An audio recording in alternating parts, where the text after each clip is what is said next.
दोस्तों, आपने इतिहास के पन्नों में कई वीर राजाओं और रानियों के बारे में पढ़ा होगा जिन्होंने अपनी प्रजा और राज्य हित के लिए हंसते हंसते जान तक न्यौछावर कर दिया।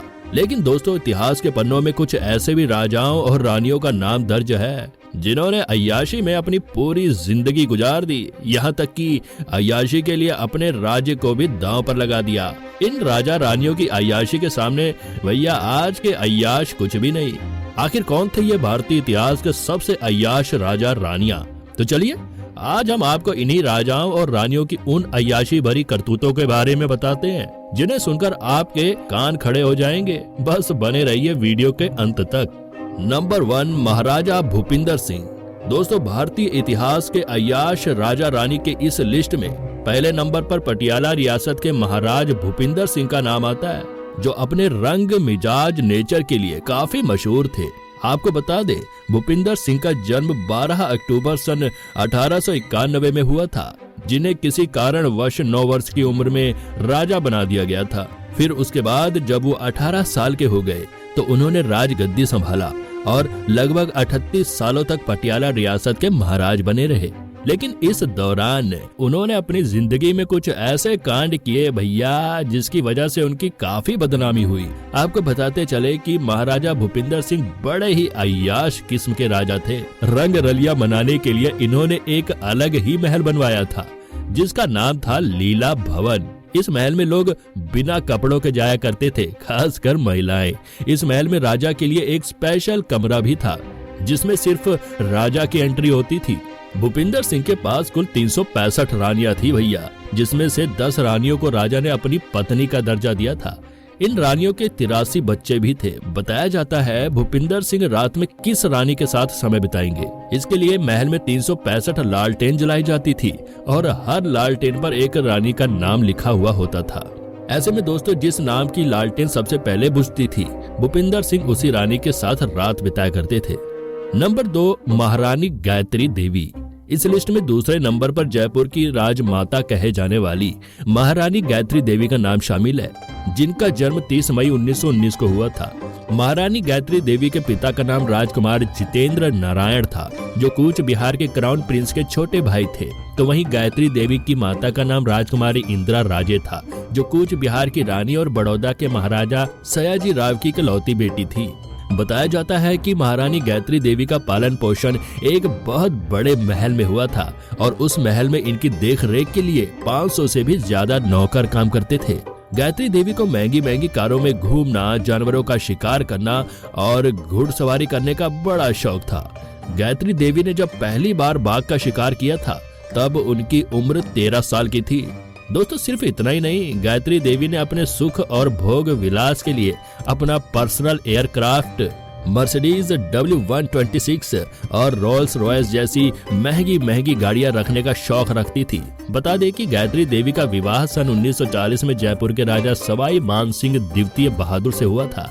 सवाई मानसिंह द्वितीय की ये तीसरी शादी थी, जो उम्र में गायत्री देवी से 9 साल बड़े थे। नंबर 3, मुगल बादशाह शाहजहां। दोस्तों, अगर हम सब शाहजहां को जानते हैं तो उसका कारण सफेद संगमरमर द्वारा बना हुआ आगरा का नायाब ताजमहल है, जिसे हम आज प्रेम की निशानी के नाम से जानते हैं। लेकिन हम आपको बता दें कि शाहजहां एक प्रेमी नहीं बल्कि सनकी और अय्याश राजा था।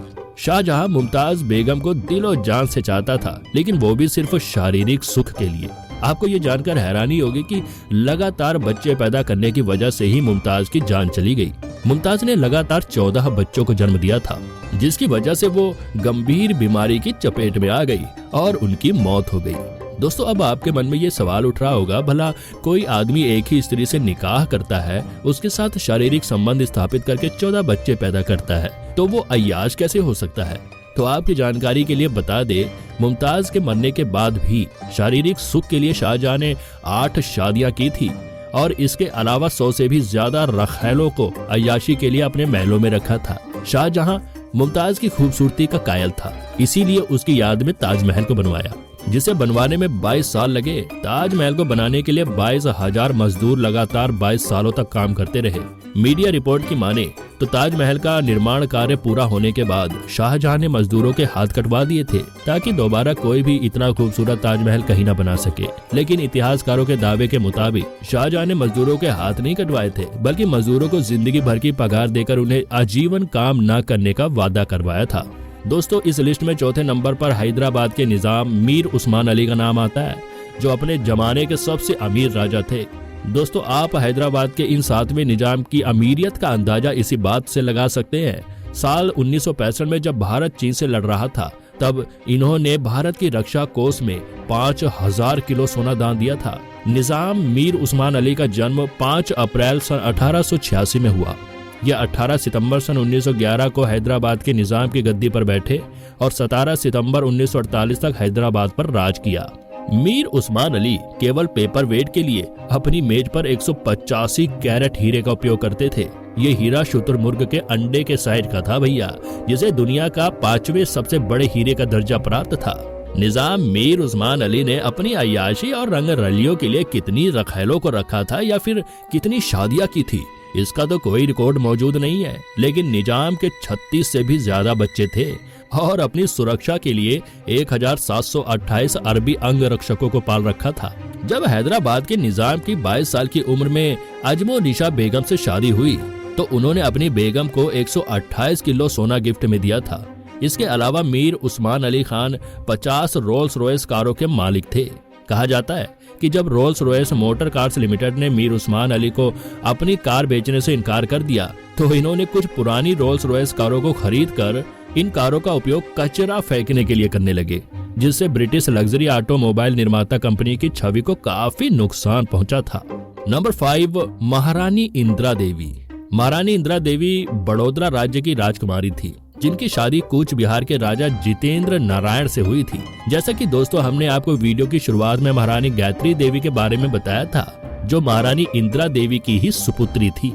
इतिहास के पन्नों में बताया गया है कि महारानी इंदिरा देवी का विवाह ग्वालियर के महाराजा माधव राव सिंधिया के साथ हुआ था। लेकिन महारानी तो कूच बिहार के राजा के छोटे भाई के प्रेम में पड़ गई और माधव राव सिंधिया से रिश्ता तोड़ दिया। कहा जाता है कि इंदिरा देवी उस जमाने की सबसे खूबसूरत महिला थी। इनकी खूबसूरती का हर कोई कायल था। इन्हें सजने संवरने का बहुत शौक था, इसलिए सजने संवरने की चीजें विदेशों से ही मंगवाया करती थी। फैशन और शौक के लिए लाखों करोड़ों खर्च करने वाली इंदिरा देवी ने एक बार इटली की मशहूर कंपनी सेल्वाटोर फेरागामो को 100 जोड़ी सैंडल बनाने का ऑर्डर दिया था, जिसमें बेशकीमती हीरे और जेवरात लगाए गए थे। महारानी इंदिरा देवी कपड़ों पर भी विशेष ध्यान देती थी। वो सिल्क और शिफॉन की साड़ियाँ सबसे ज्यादा पहनती थी। भारत में सिल्क और शिफॉन की साड़ियों को ट्रेंड में लाने का क्रेडिट महारानी इंदिरा देवी को ही जाता है। जब कुछ समय बाद जितेंद्र नारायण के बड़े भाई की मौत हो जाती है तो राजगद्दी की जिम्मेदारी जितेंद्र को सौंप दी जाती है।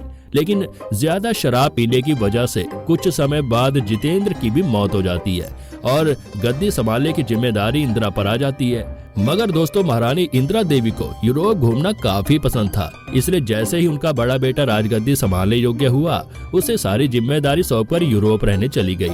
आपको बता दें कि 76 साल की उम्र में किसी बीमारी के चलते 6 सितंबर 1968 को इंदिरा देवी ने आखिरी सांस ली।